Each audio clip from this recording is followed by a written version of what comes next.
नमो बुद्धाय। एक छोटी सी घटना बताते हैं आप लोगों को। देखिए, आनंद बंती जी को भी निंदा सह नहीं पाते हैं। एक बार ऐसी घटना होती है, भगवान बुद्ध जी एक बार कौसंबी में जाते हैं। आनंद बंती भी रहते हैं, भिक्षु संघ भी रहते हैं। तो कौसंबी का एक राजा था जिसका नाम था चंड पज्जोत, जिसकी एक पत्नी थी माँ गंदिया। भगवान बुद्ध जी से किसी कारणवश वो वैर बांध ली थी। भगवान बुद्ध जी को खूब निंदा करवाई, उसी नगर में इतना निंदा करवाई, लोगों को पैसा दे करके इतना निंदा करवाई। भंती लोग जहां जाते हैं निंदा ही निंदा, खूब गाली। अंत में आनंद भंती जी को सहन नहीं कर पाया, मतलब बहुत खराब करा। आनंद भंती भगवान बुद्ध जी को बोलते कि भगवान, हम लोग यहाँ से चलिए ना, ये लोग सिर्फ निंदा ही निंदा कर रहे हैं, बहुत ज़्यादा अपमान कर रहे हैं। तो आनंद भंती जी को भगवान बुद्ध जी कहते कि आनंद, उधर दूसरा जगह जाएंगे तो अगर वहां भी निंदा किया तो भगवान हम लोग तीसरी जगह जाएंगे। भगवान बुद्ध बोले वहां भी निंदा किया तो चौथे जगह जाएंगे। भगवान बुद्ध बोले वहां पर भी निंदा किया तो भगवान बुद्ध जी, ये जम्बू द्वीप तो बहुत विशाल है, हम लोग कहीं भी जा सकते हैं।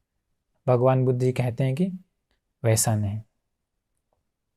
आनंद, जिस जगह पर, भगवान बुद्ध जी कहते हैं कि जिस जगह पर प्रॉब्लम क्रिएट हुआ है, तो प्रॉब्लम खड़ा हुआ है, तो मुसीबत आया तो उसको वहीं पर उसका समाधान करना चाहिए, सॉल्यूशन करना चाहिए।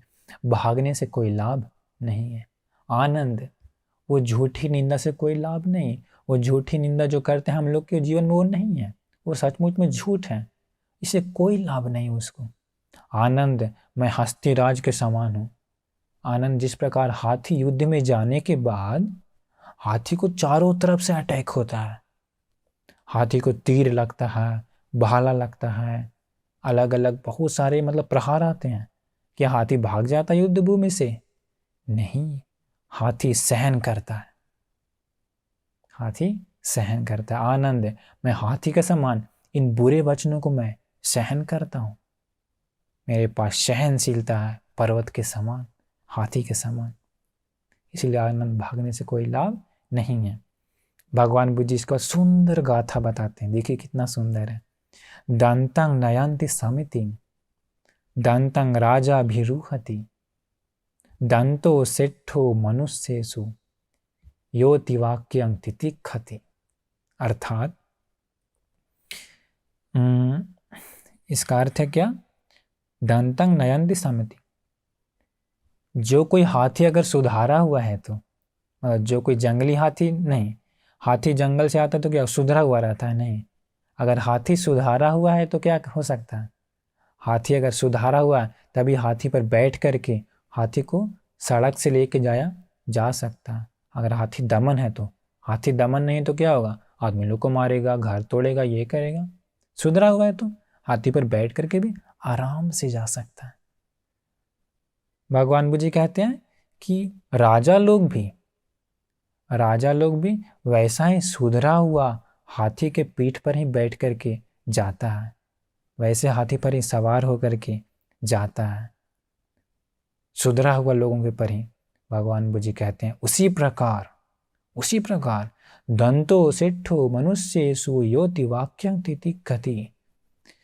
उसी प्रकार मनुष्यों में जो कोई दूसरे के द्वारा खूब निंदा करता है, तो खूब बदनाम करता है, तो खूब गाली देता है, तो उन सारे वचनों को सहन करता है तो दमन हो गया है, तो अपने आप को सुधार लिया है, तो वैसा व्यक्ति ही मनुष्यों के बीच श्रेष्ठ होता है, उत्तम होता है। देखिए कितना सुंदर है। और एक गाथा बताते हैं भगवान बुद्ध जी। वरमस्य तरा दंता आजा नीया च सिंधवा, कुंजरा च महानागा अत्त दंतो ततो वरम। भगवान बुद्ध जी कहते हैं कि कोई अगर क्या गधा भी है तो सुधरा हुआ गधा, जो डंकी है जानवर होता है, सुधरा हुआ गधा ही काम में आता है। अगर सुधरा हुआ गधा सुधरा हुआ नहीं तो क्या होगा? कोई काम में आएगा? वो नहीं आएगा। आजानीय च सिंधवा, इसका अर्थ है कि घोड़ा भी है तो, अश्व भी है तो, अगर अश्व सुधरा हुआ नहीं है तो कोई काम आएगा नहीं। अश्व सुधरा हुआ नहीं तो उसकी सवारी नहीं कर सकते हैं, उसके बैठ पर नहीं जा सकते हैं, यहाँ तक कि उसके पास भी जा नहीं सकते हैं, लेताड़ मार के भगा देगा। लेकिन अगर अश्व सुधरा हुआ है तो बैठ के जा सकते हैं, सवारी करके जा सकते हैं। इसका भगवान बुद्ध जी बताते हैं हाथी भी अगर सुधरा हुआ नहीं तो कोई काम में नहीं आएगा, परंतु अगर हाथी भी सुधरा हुआ है तभी वो काम में आता है, काम में आता और वही उत्तम होता है। हाथी अगर सुधरा हुआ है तो अत्त दंतो ततो वरं। लेकिन भगवान बुद्ध जी कहते हैं गधा सुधरा हुआ है, घोड़ा भी सुधरा हुआ है, हाथी भी सुधरा हुआ है, वो सब सुधारने से ज़्यादा जो कोई मनुष्य सुधर जाता है तो, अपने आप को दमन कर लेता है तो, लाभ अलाभ निंदा प्रशंसा में कंपित नहीं होता है तो, बुरे वचनों को सहन करता है तो, सहनशीलता है तो, इंद्रियों को दमन कर लिया है तो, अपने जीवन को सुधार लिया है तो वो सबसे ज़्यादा उत्तम और श्रेष्ठ होता है। उन हाथियों को सुधारने से भी ज़्यादा, घोड़ों अश्वों को भी सुधारने से भी ज़्यादा श्रेष्ठ होता है कौन? जो मनुष्य अपने आप को सुधार लेता है, अपने आप को दमन कर लेता है। तो भगवान बुझे क्यों बताएं आनंद महंत जी को? क्योंकि वो सहन नहीं कर पाए वचन को। आनंद महंत प्रसन्न हुए। अंत में देखिए कितना प्रसन्न हुआ, आदमी लोग भी कितना प्रसन्न हो गया। जो आदमी लोग बहुत निंदा कर रहा था, गाली दे रहा था, डांट रहा था, वो लोग भगवान बुद्ध के इस सहनशीलता नाम के गुण को देख करके उन लोग भी प्रसन्न हुए। कह रही इतना डांटने के बाद भी ये आदमी कैसे सहन करता है।